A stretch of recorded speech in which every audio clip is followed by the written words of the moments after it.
Halo, selamat datang di channel gua. Di video kali ini kita bakal sharing-sharing dan ngobrol bareng sama seorang video manager asal Bekasi yang kerja secara remote dengan agensi di Inggris dan berpenghasilan puluhan juta rupiah setiap bulannya. Mantep banget lah pokoknya nih orang.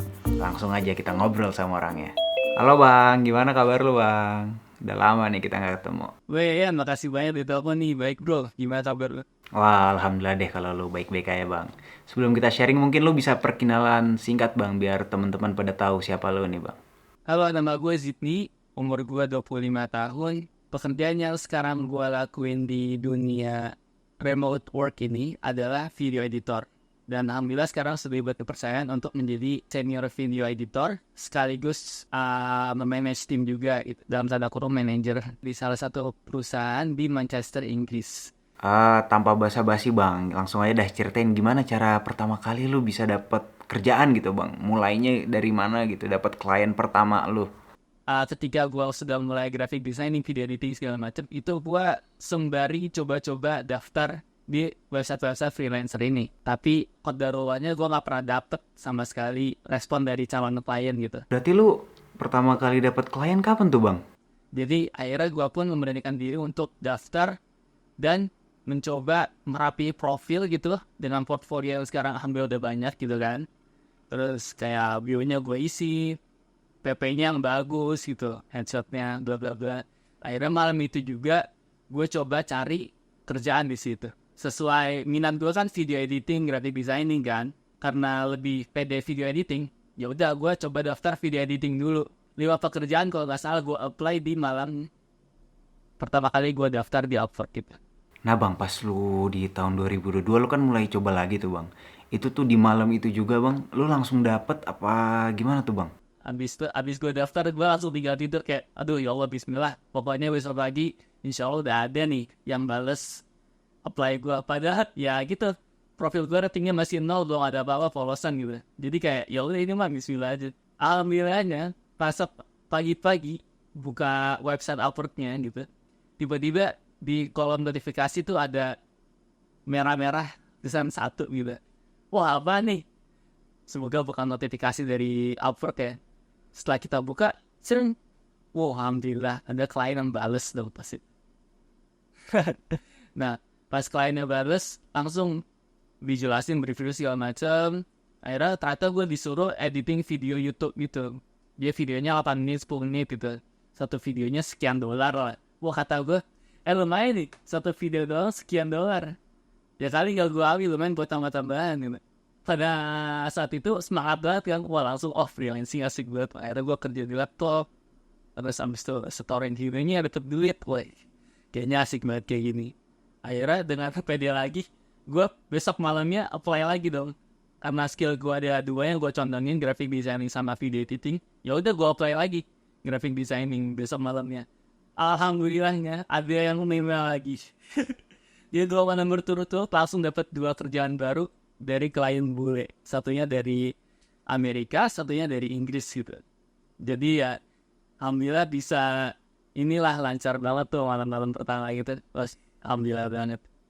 Itu sih untuk ngomongin masalah awal-awal freelancing seperti itu gitu ya. Itu kan freelancing yang murni freelancing gitu bang, gak ada kayak jam kerja dan lain-lain gitu bang. Nah lu cerita bisa dapat full time freelance itu kayak gimana tuh bang yang kerja 8 jam sehari? Oke, jadi ya seperti yang gue kasih tau tadi, gue akhirnya dapat kerjaan freelance ini kan, udah alhamdulillah banget nih. Nah, terus pada akhirnya setelah berjalan 3 bulan, 6 bulan, gue tuh merasa, wah kayaknya kalau freelance terus bakal capek deh. Karena kan kalau freelance kan, lu pasti bakal harus cari proyek. Kalau udah kosong lu cari proyek lagi, kayak capek applying job gitu tuh. Karena harus bersaing lagi sama orang-orang lain gitu. Akhirnya pada saat itu gue nemu solusi, ya udah gue harus cari full time nih kayaknya. Nah Upwork ini alhamdulillahnya dia selain jadi sebagai wadah freelancer nyari kerjaan, dia juga ada orang-orang calon klien yang emang menawarkan long term gitu, bisa full time juga. Nah pada saat itu ya udah gue mulai atur job search gue, filternya gue atur semuanya buat yang benar-benar nyarinya intermediate atau expert. Jadi entry level tuh gue kosongin tuh, karena gue merasa pada saat itu gue bisa naik level selanjutnya gitu kan. Gue mulai tuh cari-cari klien yang di job description-nya ada tulisan long term atau tulisan full time gitu. Gue apply klien yang gitu-gitu aja, yang pokoknya nawarin full time. Setelah mencoba berkali-kali, qadarullah gue dapet satu klien dari Filipina. Nah, jadi klien ini adalah kayak video agency gitu, yang kerjaannya ya intinya di video gitu. Setelah interview pertama, gue akhirnya diterima di tim itu, dan alhamdulillah gue dapat kerjaan full time akhirnya. Gue seneng banget pada saat itu kan. Tapi ternyata itu nggak berselang lama. Itu cuman berjalan selama 3 bulan aja. Kenapa kok cuma 3 bulan? Iya, pada saat itu agensinya memutuskan untuk bubar. Jadi benar-benar random banget.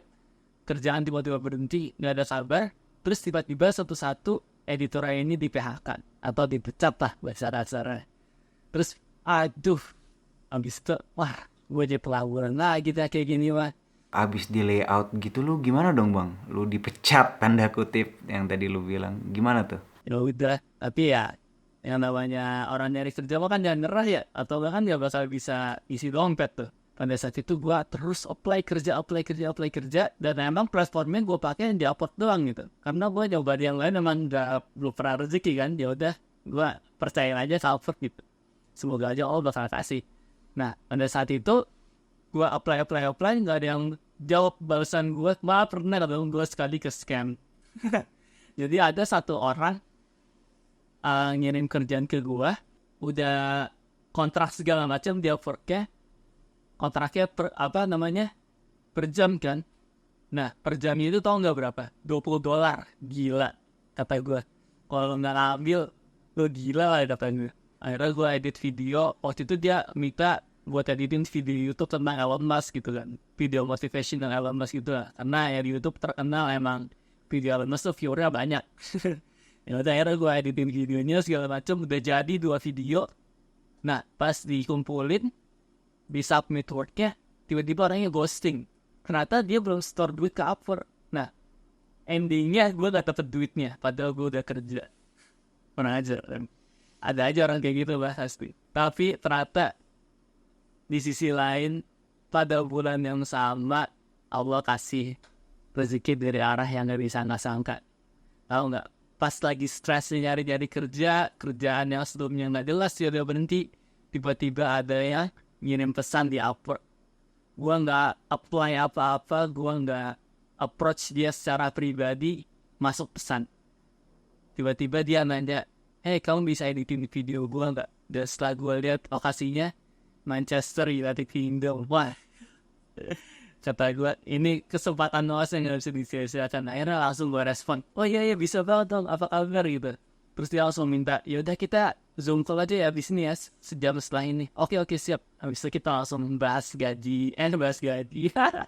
Iya, bahas kerjaan dulu segala macam.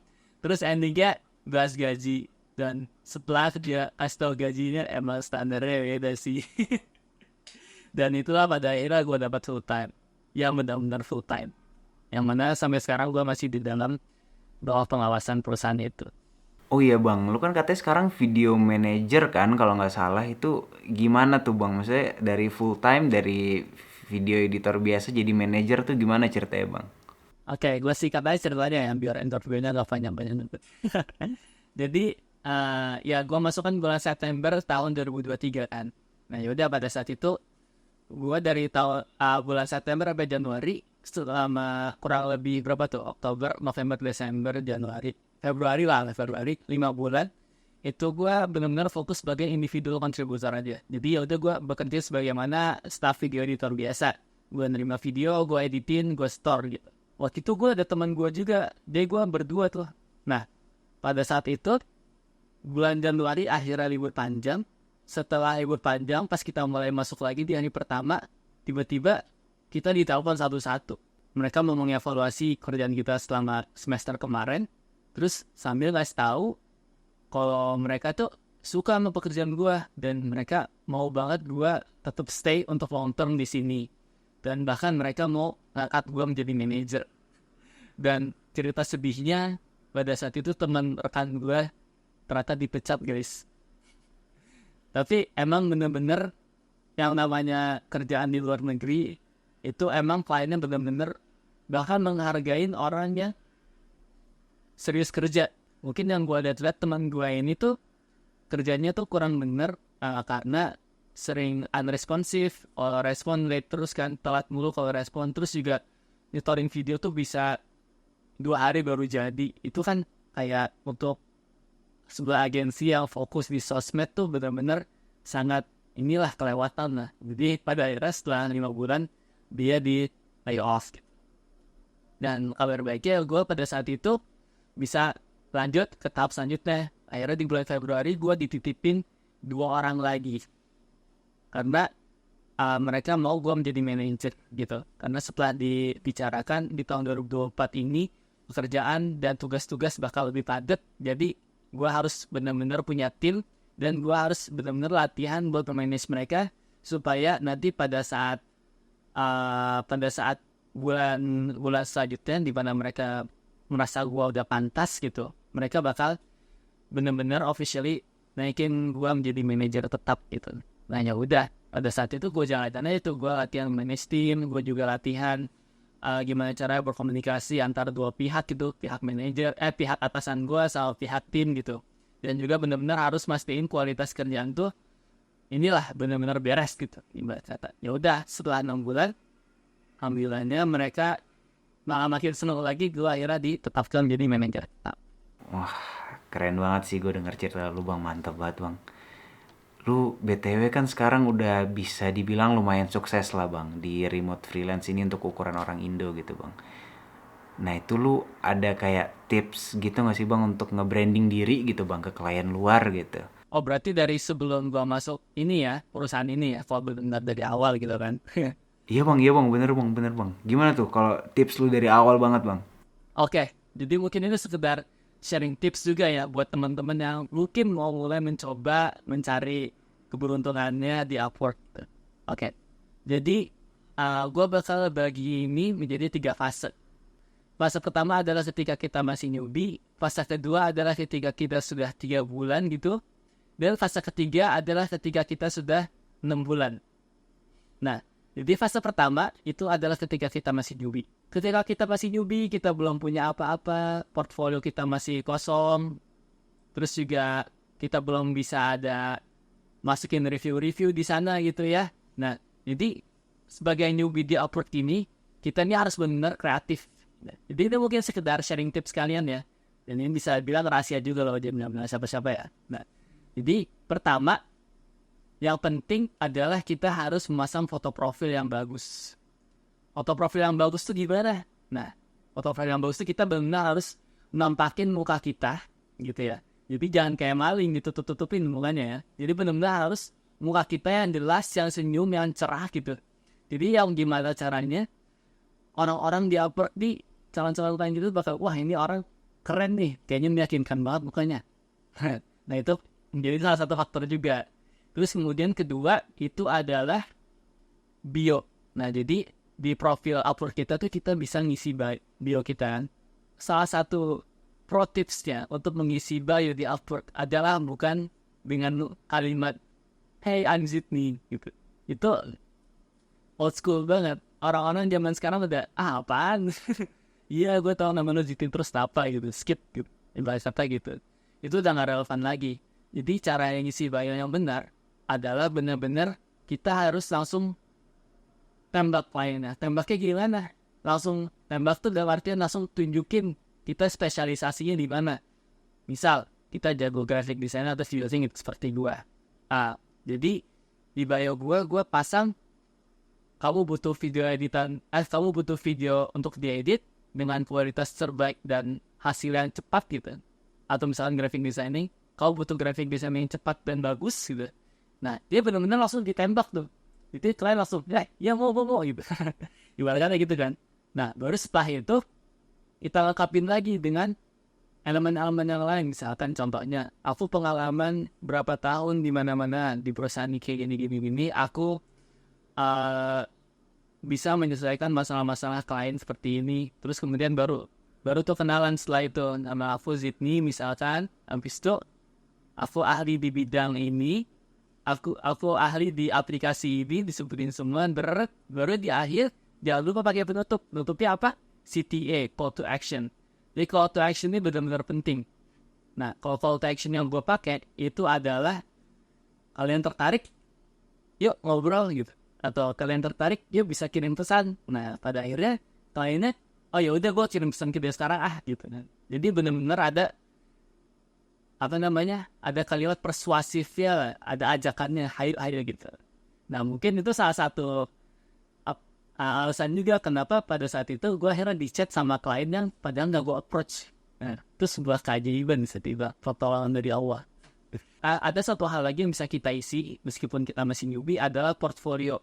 Jadi portfolio ini di Upwork alhamdulillahnya kita bisa pasang portfolio dari waktu-waktu kita kerja sebelum Upwork. Jadi misalkan kita punya kerjaan dulu di organisasi atau di klien yang lain, kita bisa pasang di Upwork itu dan bisa kita kasih penjelasan.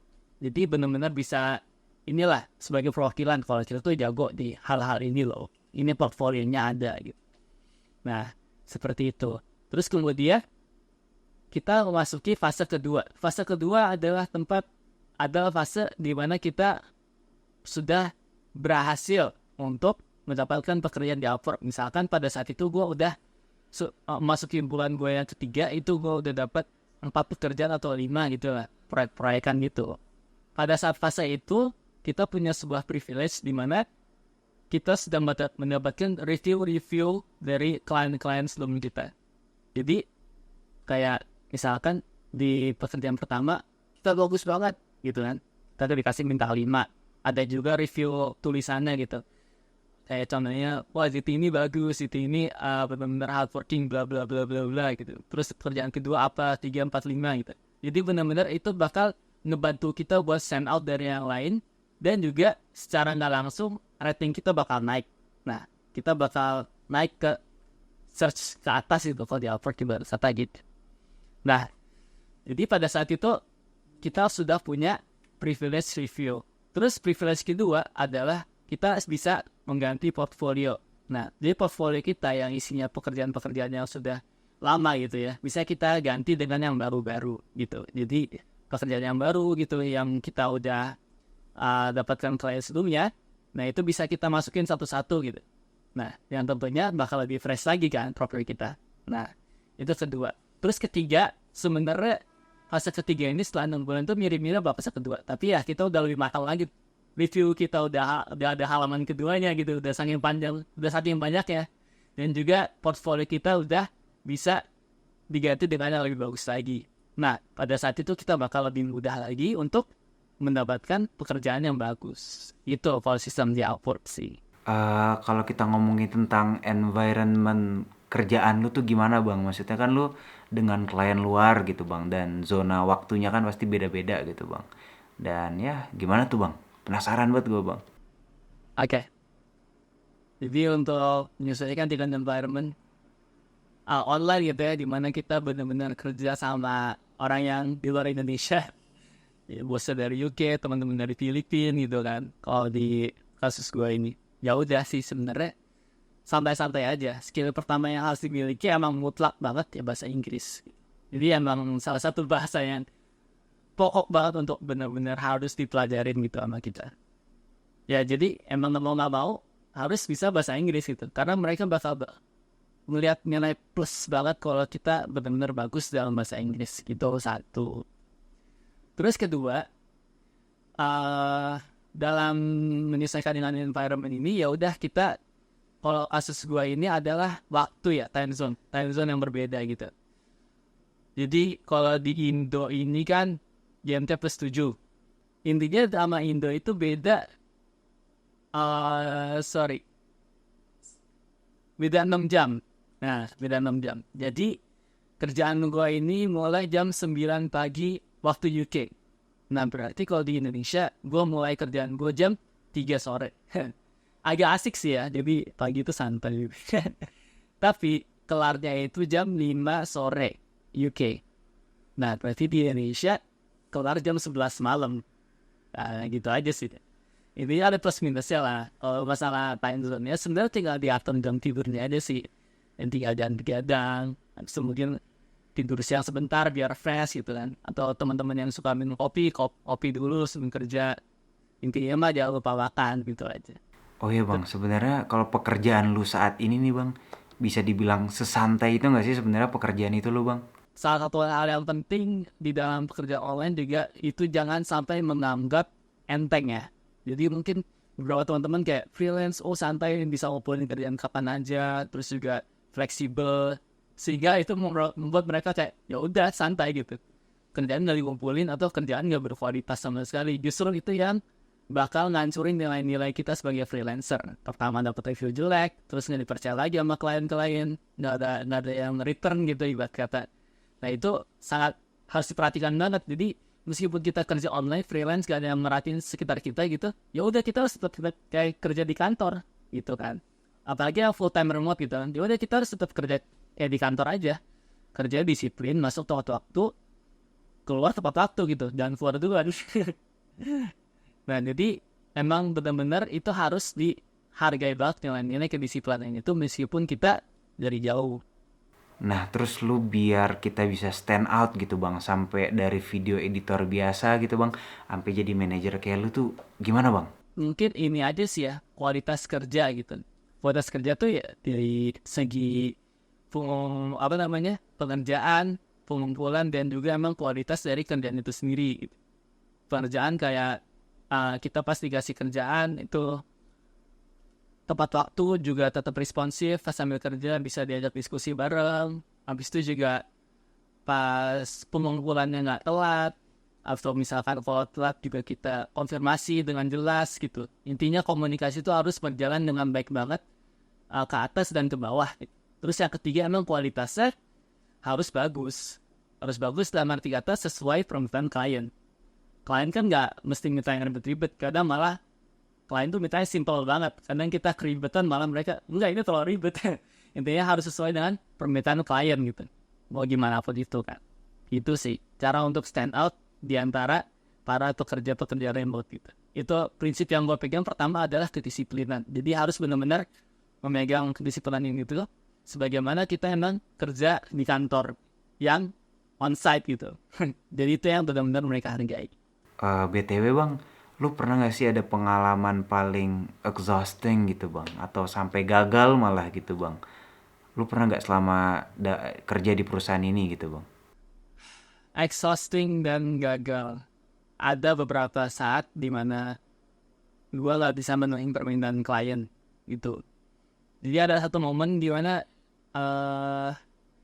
editannya yang di request itu terlalu simple sehingga gue pun gak bisa sesimpel itu. Bisa nangkep gak? Kadang mereka tuh butuh kayak simple, ternyata hasil yang gue kasih tuh enggak, ini tuh enggak simple, saya mau lebih simple lagi gitu katanya.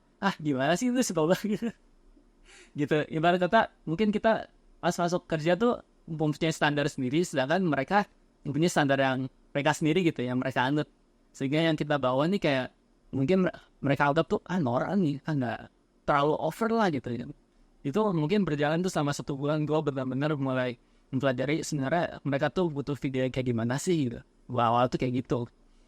Terus gue cari tahu, mulai familiarize myself gitu kayak dengan konten yang mereka cari. Pada akhirnya ketemu juga, oh ternyata emang kita nggak usah terlalu neko-neko gitu ya, kata mereka gitu. Ya udah, akhirnya gue alhamdulillah bisa menyelesaikan. Kalau yang gagal mungkin ada satu momen dimana bener-bener gue direvisi berkali-kali. Itu kayak video 5 menit yang rendernya minta ampun ya. Kalau video 5 menit, liar banget dah. Mana laptop waktu itu kan masih laptop zaman jebot lah. Jadi ada video 5 menit long form gitu. Efeknya banyak banget, full.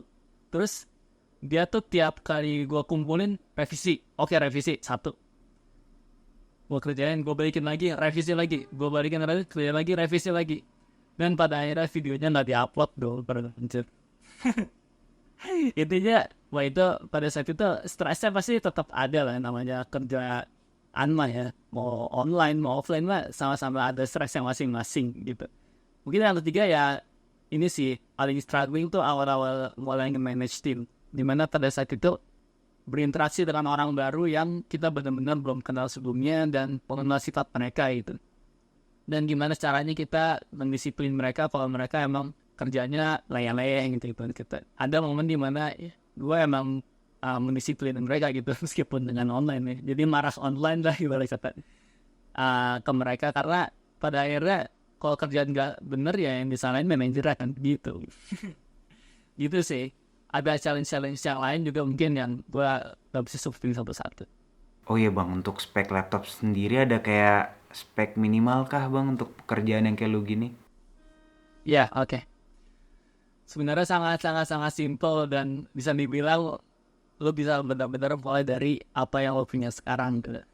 Laptop pertama gue MacBook Air 2010 gitu. Jadi gue mulai freelance sudah 20, laptopnya zaman 2010. Jadi emang yang geraknya kayak lemot banget lah gitu, gimana kata, meskipun MacBook ya, tapi kan 2010 mau apa.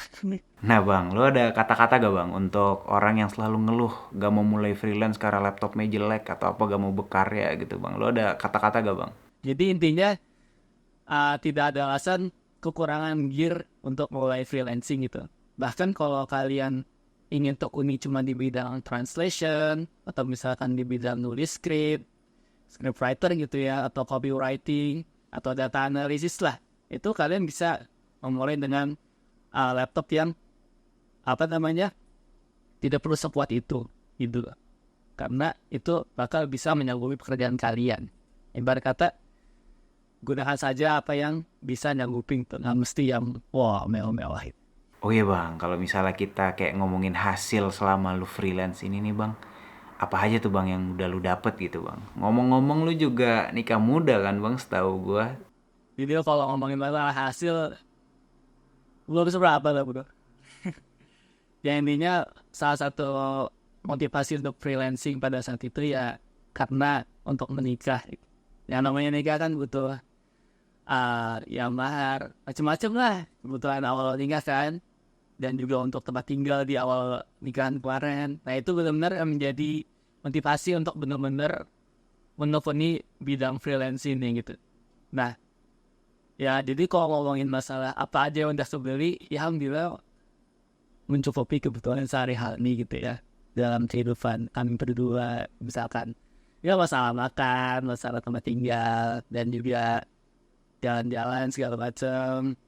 Alhamdulillah kemarin juga diberi rezeki sempat umroh gitu kan. Terus kalau kebeli ya enggak, kebeli laptop baru sama kamera buat nonton sih. Gitu sih. Selebihnya ya selebihnya lah. Oke, sepertinya Bang Sydney merendah ya. Dia nggak mau ngasih tahu apa aja yang udah dia kebeli, dibilang nggak banyak dan lain-lain. Tapi nggak apa-apa lah, we respect your privacy Bang, aman-aman. BTW, kalau menurut lu ada gak Bang kayak peluang untuk orang Indo yang mau kerja kayak lu tuh sebenarnya masih banyak atau gimana tuh Bang menurut lu Bang? Gua miris. Kenapa gua miris? Karena kemarin pada saat gua dikasih amanah buat ngerekrut orang baru untuk di tim gua itu, gue disuruh filter orang dari Filipina dan dari Indonesia. Kebijakan dari perusahaannya seperti itu. Dan setelah menunggu 2 hari, gue tunggu. Ini gue masang kerjaan di Upwork ya.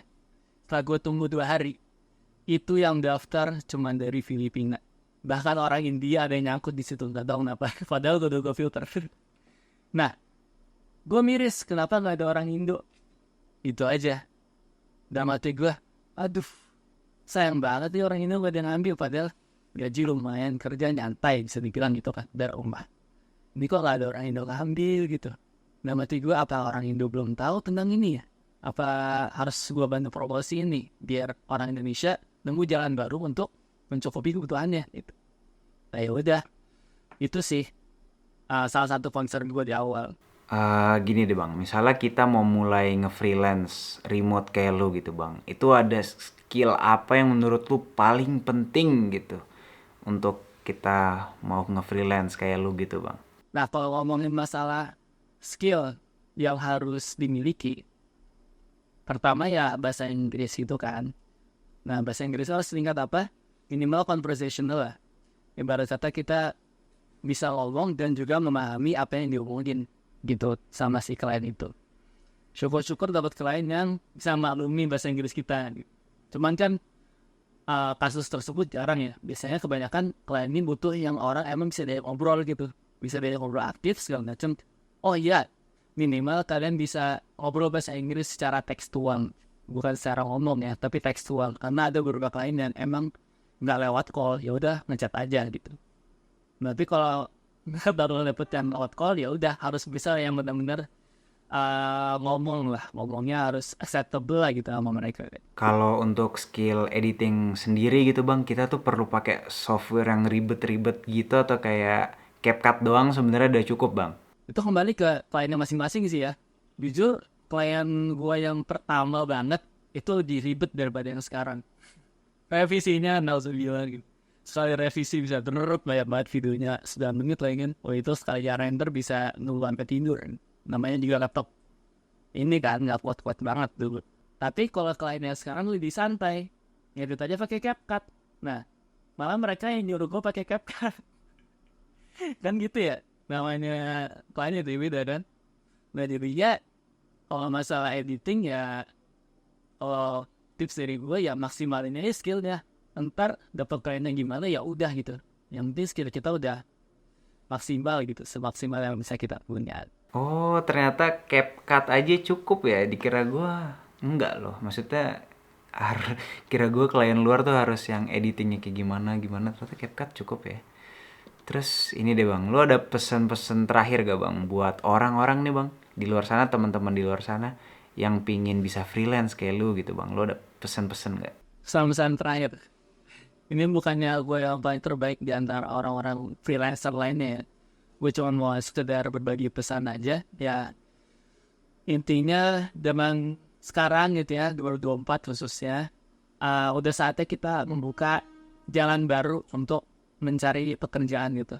Gak semestinya kita pekerjaan yang 9 to 5-nya itu mengharuskan kita untuk keluar rumah. Dan pada akhirnya kita kehilangan waktu bersama keluarga, kehilangan waktu bersama orang-orang yang penting untuk kita, dan cuman memfokuskan diri di kantor dan kerja gitu setiap hari. Tanpa mendiskreditkan mereka, justru mereka itu benar-benar harus dihargai ya. Keteguhan mereka, keuletan mereka, kekuatan mereka menjalani itu setiap hari. Karena gue sendiri pernah coba jalan ke Jakarta pulang malam naik kendaraan umum aja tuh nyampe rumah teper atau kenal. Gue belum terbiasa.